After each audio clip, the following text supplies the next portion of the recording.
कृष्ण की वाणी। बच्चे, मुझे पता है कुछ बातें ना तुम्हें बहुत बुरी लग जाती हैं, बहुत चुभ जाती हैं कुछ लोगों की। लेकिन क्या है ना, तुम हंसकर टाल देते हो सिर्फ इसलिए कि आगे बातें ना बढ़े, आगे चीज़ें उलझ ना जाए। बस इसलिए ना तुम हंसी से बातों को टाल देते हो कि रिश्ते खराब ना हो। और सुनो, जिस श्रेणी में तुम आ चुके हो ना मेरे बच्चे, तुम्हारा स्वभाव ऐसा हो चुका है कि बस तुम मुझ में ही लीन हो चुके हो। तुम्हें किसी से अब कोई मतलब नहीं रहता। तुम्हारा विश्वास अपने कृष्ण पर इतना दृढ़ हो रहा है ना मेरे बच्चे कि क्या ही बताऊं। बहुत प्यारे हो चुके हो तुम। तुम्हारे चेहरे पर मेरा नूर आ चुका है। बहुत प्यारे हो चुके हो, बहुत बहुत प्यारे। और तुम ना मेरे सबसे खास और बहुत प्यारे बच्चे हो। तुम बस कह दो जो चाहते हो ना, बस कह दो एक बारी कि कृष्ण मुझे ये चाहिए। ऐसा किसी की मजाल या मेरी भी मजाल कि मैं वो चीज़ रोक दूँ, तुम्हें वो देकर ही रहूँगा। चाहे वो तुम्हारे किस्मत में हो ना हो, किसी ने तुमसे कहा हो कि तुम्हारे किस्मत में नहीं, फिर भी मैं तुम्हें दे दूँगा। चाहे किसी ज्योतिषी ने तुम्हें कह दिया हो कि तुम्हारे भाग्य में वो चीज़ नहीं, फिर भी मैं तुमसे वादा करता हूँ, मेरे वचन है कि मैं तुम्हारी ज़िंदगी में वो लिख दूँगा। क्योंकि लिखने वाला मैं हूँ। ज्योतिषी कोई नहीं होता, कोई नहीं होता, बल्कि उस ज्योतिषी का भाग्य भी मैं ही लिखता हूँ। जब मेरे पास तुम आए हो, ब्रह्मांड नायक के पास तुम आए हो, कृष्ण के पास तुम आए हो ना, तो तुम्हें डर कैसा है मेरे बच्चे? कैसा डर, बोलो। और सुनो, मैं अपने कुछ बच्चों से कहना चाहता हूँ कि तुम ना प्रकृति के खिलाफ मत जाया करो। प्रकृति के खिलाफ जाकर अगर तुम कुछ करने की कोशिश करोगे ना, तो वो सब चीज़ें उल्टी पड़ जाएंगी। फिर तुम ही परेशान हो जाओगे और मेरे पास आओगे, कहोगे कि कृष्ण ये क्या हुआ। तो प्रकृति के खिलाफ ना कुछ चीज़ों पर मत जाया करो। और अपने खिलाफ भी तुम्हें जाने की ज़रूरत नहीं है, लेकिन फिर भी ये सब मत करो, प्रकृति के खिलाफ मत जाओ। और सुनो, जब तुम मेरी आरती करते हो ना, तो घंटी ज़रूर बजाया करो। घंटी बजाने से ना घर में सकारात्मकता आती है मेरे बच्चे। और सुनो, तुमने जो अपने घर में पूजा रखवाई है ना, उस पूजा में तुमने मुझे निमंत्रण दिया है ना, तो मैं आऊँगा, ज़रूर आऊँगा। लेकिन अकेला नहीं आऊँगा, राधा को साथ लेकर आऊँगा। 2 लोग आएंगे तुम्हारे घर पर, 2 लोग जोड़े में आएंगे। और वो राधा और कृष्ण का रूप होगा। क्योंकि देखो मेरे बच्चे, राधा बिना तो कृष्ण अधूरा है ना मेरे बच्चे। तो राधा जी को तो लेके आना ही पड़ेगा ना, तो उनको लेकर भी आऊँगा तुम्हारे घर पर।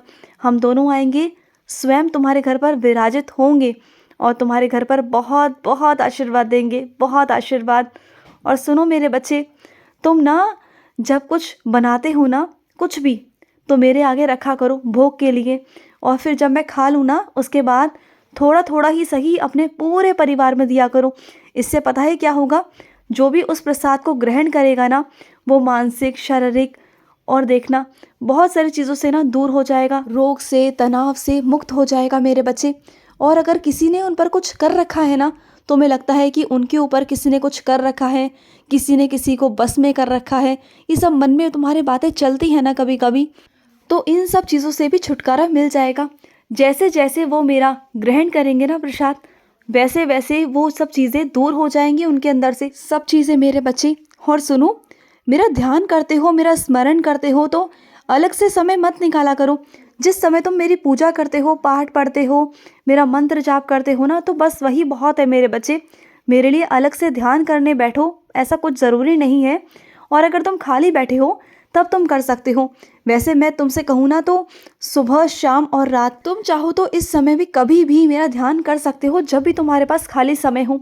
लेकिन सबसे शांति वाला माहौल ना मेरे बच्चे, सुबह ब्रह्म मुहूर्त ही होता है।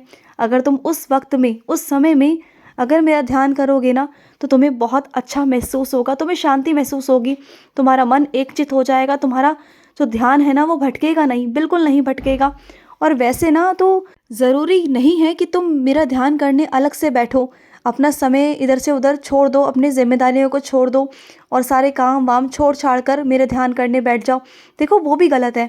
जो संसारिक ज़िंदगी मैंने तुम्हें दी है, जिम्मेदारियाँ तुम्हें दी हैं, वो भी मेरी एक सेवा है, वो भी मेरी एक पूजा है। तुम्हें वो भी करनी है। बस ना, जब तुम इधर उधर अपना समय व्यर्थ करते हो ना लोगों से बातें करके, वो भी किसी बिना ज़रूरत के विषय की, जब कोई ज़रूरत ही नहीं है, जो कोई विषय ही नहीं है, बस ऐसे ही बातें करना, किसी के साथ में अपना समय व्यर्थ करना, तो वो सब चीज़ें गलत है मेरे बच्चे। उससे बेहतर है कि तुम मेरी पूजा करो, वो तुम्हारे लिए बिल्कुल सही है मेरे बच्चे। और ये क्या मेरे बच्चे, तुम्हें क्या लगता है कि गलत रास्तों पर जाके छोटे रास्ते अपना कर तुम चीज़ों को हासिल कर लोगे। देखो, मानता हूँ कि हर एक चीज़ बहुत ज़रूरी है ज़िंदगी में। तुम भी सुख शांति चाहते हो, तुम भी चाहते हो कि तुम्हारे पास वो हर एक चीज़ हो। सुख चाहते हो, सुख की प्राप्ति चाहते हो, धन दौलत चाहते हो, बहुत अच्छी बात है। लेकिन छोटे रास्तों से कमाना, अपनाना, ये बहुत गलत है। तुम जानते हो, गलत रास्तों का परिणाम मेरे बच्चे हमेशा गलत ही निकलता है। जितनी जल्दी तुम गलत रास्ते की तरफ बढ़ते हो, जितनी जल्दी तुम्हें उन्नति प्राप्त होती है ना, उतनी जल्दी ही वापस भी आ जाते हो। तो इस बात को सोच समझ कर चलना, क्योंकि मेहनत कर कर, अपने कर्म कर कर तुम्हें वक्त लग सकता है, लेकिन वो ज़िंदगी भर के लिए होता है। कुछ चंद दिनों के लिए तुम्हें ये सब अगर चाहिए ना, तो इन चंद दिनों के लिए ऐसा मत करो।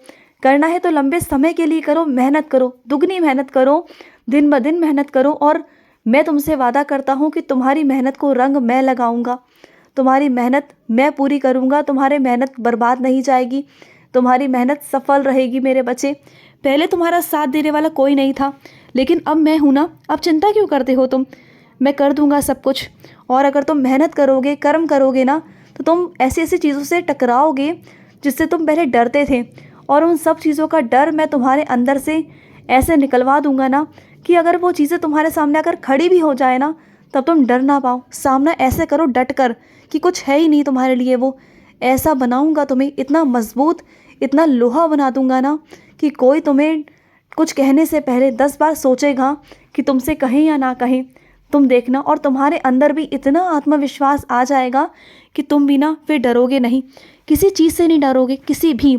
और जो चीज़ तुम हासिल करना चाहते हो ना, वो सब तुम्हें प्राप्त हो जाएगा, सब कुछ। और सुनो, ये चीज़ हमेशा याद रखना, हर नौकरी हर चीज़ के लिए सही नहीं होती, हर इंसान के लिए सही नहीं होती। किसी को नौकरी अच्छी लगती है तो किसी को व्यवसाय अच्छा लगता है, किसी को नौकरी कर कर शाम के वक्त अपना समय बिताना अच्छा लगता है, तो कई मेरे बच्चों को 24 घंटे काम करना बहुत अच्छा लगता है, व्यवसाय करना बहुत अच्छा लगता है। तो सबकी अपनी अपनी ज़िंदगी है, अपनी अपनी सोच है, अपनी अपना उनका रहने का तरीका है। तो किसी को तुम दबाव नहीं डाल सकते कि वो व्यवसाय छोड़कर नौकरी कर ले या नौकरी छोड़कर व्यवसाय कर ले। सबका अपना अलग अलग है, तो किसी पर भी दबाव मत डालना। अगर कोई तुम्हारी प्रशंसा करता है ना, तुम चाहे मेहनत करो, तब तुम्हारी कोई प्रशंसा करे तो खुश हो जाया करो। अगर कोई तुम्हें शाबाशी दे तब भी खुश हो जाया करो। अगर कोई तुम्हें उल्टा सीधा बोले तब भी तुम खुश हो जाओ, कोई बात नहीं, क्योंकि तुम मेरे बच्चे हो, मेरे बच्चे। और तुम्हें ना किसी की तारीफ़ों की ज़रूरत है ही नहीं। तुम्हें तो बस मैं तुम्हारी तारीफ़ करता हूँ ना, बस वही तुम्हारे लिए काफ़ी है। और एक बात कहूँ, कुछ तारीफ़ें होनी या बुराई होनी भी बहुत ज़रूरी होती है मेरे बच्चे। अगर बुराई नहीं होंगी तो ज़िंदगी में सुधार कैसा आएगा? कैसे तुम बेहतर बन पाओगे? सही तरीके अपना कैसे पाओगे? तो कुछ लोग ऐसे भी होने चाहिए ना, जो तुम्हारी बुराई भी करे मेरे बच्चे, तभी तो तुम आगे बढ़ पाओगे, तभी तो तुम अपने आप को बेहतर बना पाओगे और निखार पाओगे और आगे तरक्की की तरफ ले जा पाओगे, अपने आप को समझकर आगे बढ़ा पाओगे, और जो चीज़ें तुम्हारी ज़िंदगी में गलत है उन्हें बाहर निकाल पाओगे। समझ रहे हो ना मेरी बात को? जिस देवी देवता से तुम जो चीज़ चाह रहे हो ना, तो ठीक है, वो सब तुम्हें मिल जाएगा। सब कुछ आने वाला ही है, सारी कुछ तैयारियां हो चुकी है तुम्हें मिलने के लिए। लेकिन तुम्हें एक काम करना है, उनके लिए जिनको तुम मानते हो ना, उनका अच्छे से श्रृंगार करना है, बहुत सुंदर तरीके से। और ना उनके लिए नई पोशाक लेकर आनी है, उनको नई पोशाक पहनाकर उन्हें अच्छे से श्रृंगार करना। लेकिन अभी नहीं मेरे बच्चे, आने वाले त्यौहार पर, आने वाला त्यौहार जो होगा ना, उस त्यौहार पर उन्हें बहुत अच्छे से तैयार करना, उनकी पूजा करना, और जो तुम चाह रहे हो ना उनसे, वो तुम्हें देने को तैयार है। बस वो तुम्हें मिलने ही वाला है मेरे बच्चे। तुम ना बहुत खुशनसीब हो कि तुम मेरे चरणों में हो। तुम मेरे चरणों में हो तो डरो मत, मैं तुम्हारे हमेशा साथ हूँ। खुश रहो। आज का कृष्ण संदेश समाप्त हुआ। जय श्री कृष्ण।